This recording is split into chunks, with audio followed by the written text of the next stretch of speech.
Alors, sujet suivant et le seul sujet vraiment 100 comics de la soirée, la nouvelle collection d'Urban Comics intitulée DC Creation.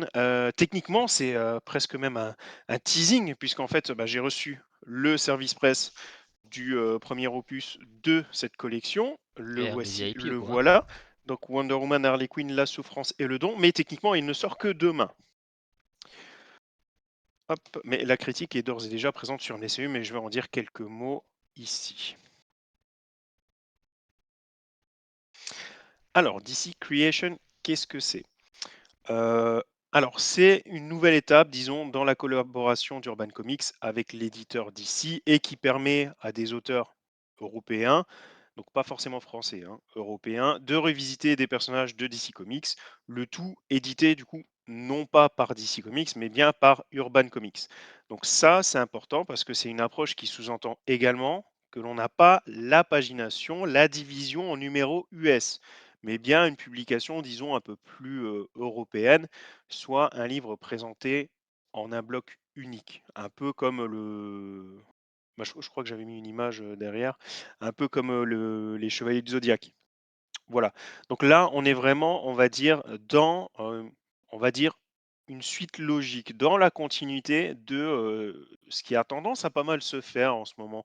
Alors, Urban Comics avait déjà plus ou moins fait ça avec Batman The World et Superman The World. Enfin, Urban Comics, là, c'était bien DC Comics qui avait du coup ouvert ses portes aux auteurs européens. Donc, je vous rappelle le principe, c'était beaucoup de mini-histoires avec à chaque fois un duo d'auteurs venant d'un pays en particulier et les auteurs mettaient en scène bah, soit Batman, soit Superman dans le pays en question. Donc le dernier à être sorti, c'était Superman The World, où du coup on avait vu Superman bah, dans les rues de Paris, quoi, pour l'histoire qui avait été écrite par des Français. Mais aussi, on est dans la continuité de ce qui se fait, de ce qui s'est fait à 3-4 reprises déjà en France.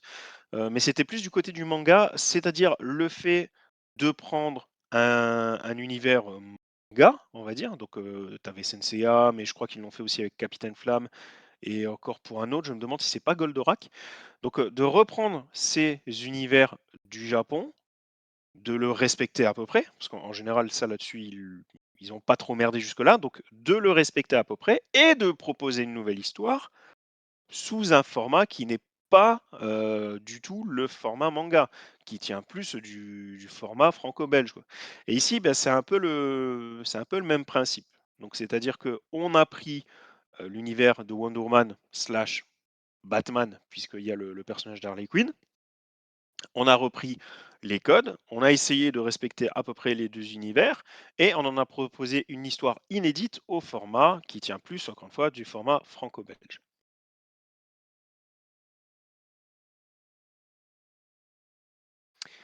Et donc, le premier de ces ouvrages de DC Creation, c'est Wonder Woman et Harley Quinn, La souffrance et le don.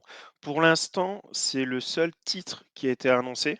Heu, Par contre, Urban Comics a déjà communiqué, là-dessus. Dans l'idéal, entre guillemets, si ça marche bien, ça serait, le top départ vers, pourquoi pas, d'autres propositions. Donc ça, j'ai envie de dire que c'est un peu peut-être le livre test, et bah, le livre test, bah, il était pas mal du tout. Franchement, il était, pas mal du tout. Alors au scénario, on a bien un Français, donc qui est, Sylvain Runberg, tandis qu'au niveau du, dessin, on a un Espagnol qui est Miki Montio. Je ne connaissais aucun des 2. Je ne vais pas vous mentir, hem, mais bah, ils m'ont impressionné, l'un comme l'autre. Franchement, c'était du bon boulot. Alors déjà, en termes de dessin, tu retrouves, la grandeur, la grâce, la force de Wonder Woman sans aucun problème et à côté de ça, tu retrouves aussi, la fragilité, le côté, je dois remonter la pente d'Harley Quinn puisque là, on la découvre, au plus bas et l'auteur essaie de la faire remonter tout doucement au fur et à mesure qu'elle développe une relation avec, Wonder Woman et tout en gardant quand même toutes les mimiques que nous connaissons, du personnage. Donc, niveau partie graphique, niveau caractère design, représentation des personnages que l'on connaît aucun problème. Et niveau, découpage, mise en scène et surtout, colorisation, du coup, forcément, c'est une approche différente de ce qu'on a l'habitude de voir. C'est pas mal du tout. Franchement, c'est pas mal du tout. J'ai merdé, j'ai pas mis d'images, tirées du je vais essayer de vous en montrer quelques-unes. On va baisser un peu, hop. C'est c'est franchement très beau. Bon, c'est un peu difficile malheureusement.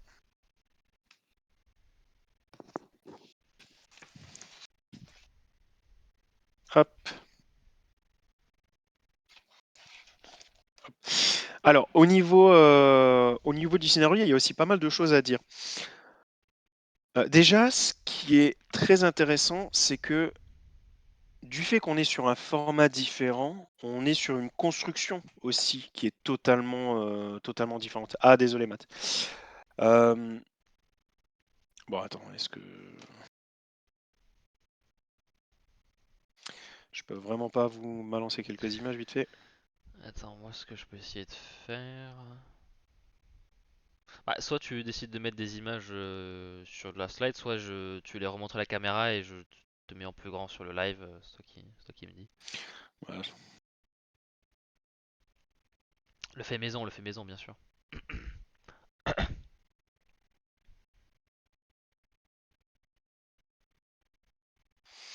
Moi je trouve ça très bien. Alors, encore une fois, il est évident que c'est une approche différente, mais moi ça me va bien.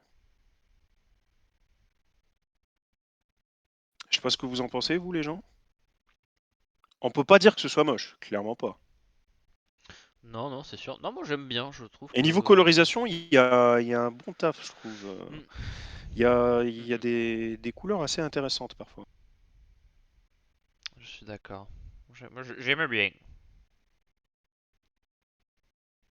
Voilà, je pense que là, vous avez de quoi faire. Donc, niveau scénario, je disais, il y a plusieurs choses qui sont intéressantes. Déjà, une des choses qui est extrêmement intéressante tient du format. C'est-à-dire que, étant donné qu'on est sur un format franco-belge, ici, il faut prendre vraiment le titre comme un tout. Et ça, je trouve que c'est très bien parce que c'est-à-dire que le suspense est vraiment conçu comme l'auteur le veut. Il n'est pas dépendant de du chapitrage, j'ai envie de dire. C'est un peu ce que j'ai mis dans la critique, c'est-à-dire que bah, lorsque vous achetez par exemple Absolute Superman, vous allez avoir 5-6 numéros Absolute Superman. Et bah, chaque numéro, vu que les codes sont souvent comme ça, chaque numéro va se terminer par un petit twist, par une petite Mhm, révélation. Donc tu as une cadence régulière qui n'est pas forcément ce qu'il y a de mieux pour l'ensemble de l'œuvre. C'est juste ce qu'il y a de mieux par chapitre. Et ici, du coup, on n'a pas ce qui peut être un défaut. Ici, le mec, il se pointe, il sait qu'il a tant et tant de pages, un début, une fin, et le reste, il le fait comme lui, il le veut. Il se fiche de savoir si au milieu, il y a un chapitre ou pas, parce qu'il n'y en a pas. Donc ça veut dire que le suspense, le récit est mieux construit sur certains points. Ça, j'ai trouvé ça vraiment bien. Par exemple, même si on part, sur une amazone qui tombe enceinte, c'est un peu ça le top départ, l'enquête, l'intrigue. Il y a, 3-4 autres intrigues qui sont rajoutées à celle-ci, qui sont tout aussi prenantes, qui sont tout aussi intéressantes et qui vont se développer au fur et à mesure de l'ouvrage, quitte à ce qu'on n'ait pas du tout, de rebondissement pendant un bon nombre de pages, ce qui n'est pas forcément possible dans la parution américaine. Il te faut un petit truc pour te donner envie d'acheter le numéro suivant à chaque fois. Heu donc ça, c'était vraiment chouette. Ensuite, au niveau, des thèmes abordés, c'était vraiment cool. Alors il y a des grands classiques, du genre, tout ce qui est, bah, la femme forte, le féminisme au sens large, je dirais même, la sécurité et en toile de fond, on a quand même, une grosse dimension politique qui est vachement appréciable, qui fait clairement réfléchir. C'est vraiment le type d'œuvre où, tu le lis pour te distraire, pour te détendre, mais tu le lis aussi pour réfléchir et ça fait plaisir, c'est vraiment chouette. Concernant le fait que, les 2 personnages soient mis ensemble, j'ai trouvé ça intéressant, je dirais même couillu. clairement, je pense pas que c'était, forcément, facile et pourtant ils s'en sont très, très bien sortis. Tout se goupille bien, tout est logique. On retrouve à la fois Harley Quinn et Wonder Woman et le fait que Wonder Woman aide Harley Quinn est parfaitement logique, même si à froid comme ça, sans avoir lu, on peut se dire: «La vache, c'est quand même bizarre». Donc non, franchement, ça passe très, très bien. Pour moi, c'était une excellente surprise et bah, si tous les ouvrages prennent un peu, cette direction, donc c'est-à-dire reprendre les personnages que l'on apprécie tout en proposant autre chose, je pense que ça peut être une excellente idée. En espérant du coup que les futurs auteurs aient autant de talent que donc Sylvain Runberg et Mickey Montio. Donc voilà, je ne sais pas si vous avez des questions. Est-ce que vous aviez un peu suivi cette collection? Est-ce que ça vous donne envie? Donc sorti demain, n'hésitez pas à le feuilleter. Personnellement, je vous le conseille du coup. Je lui avais mis 4,5 sur 5 sur MDC. T'en penses quoi toi Martin? Bah du coup, moi, j'ai vu un commentaire de Matt tout à l'heure qui m'a fait bien rire parce que il a dit la collection est une bonne idée, mais Harley encore, voilà que j'ai pas eu envie de le prendre. Euh, c'est vrai que en fait, je me dis ah ouais nouvelle collection. En plus t'as montré les formats, je me dis putain ça va être d'être un gros format ou un peu particulier, etc. Et je vois qu'il y a Harley sur la cover, je suis en mode ah non.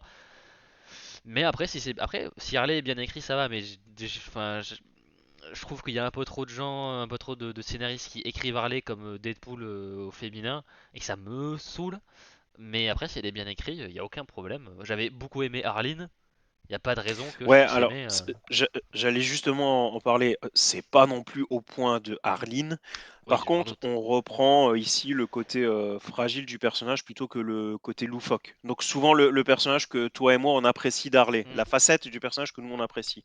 ok. Donc déjà, je pense que là-dessus ça part plutôt bien.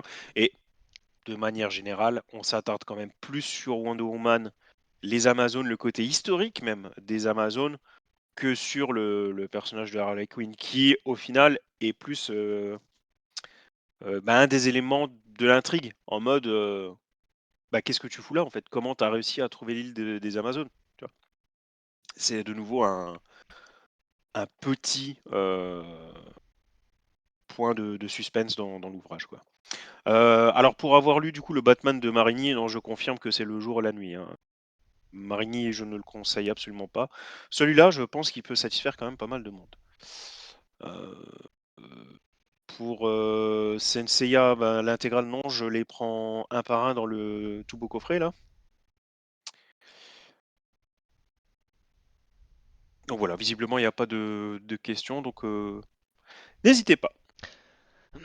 Du coup, ouais, c'est un grand format, parce que du coup, j'ai pas très Ah bien merde, bah, vu, j'en mais. avais mis. J'avais Ah bah complètement voilà. oublié que j'en avais mis. Les problèmes de mémoire, on en parlait tout à l'heure. Eh oui, je suis vieux. Ouais, ouais, ouais. C'est chez moi le bruit Discord, vous inquiétez pas.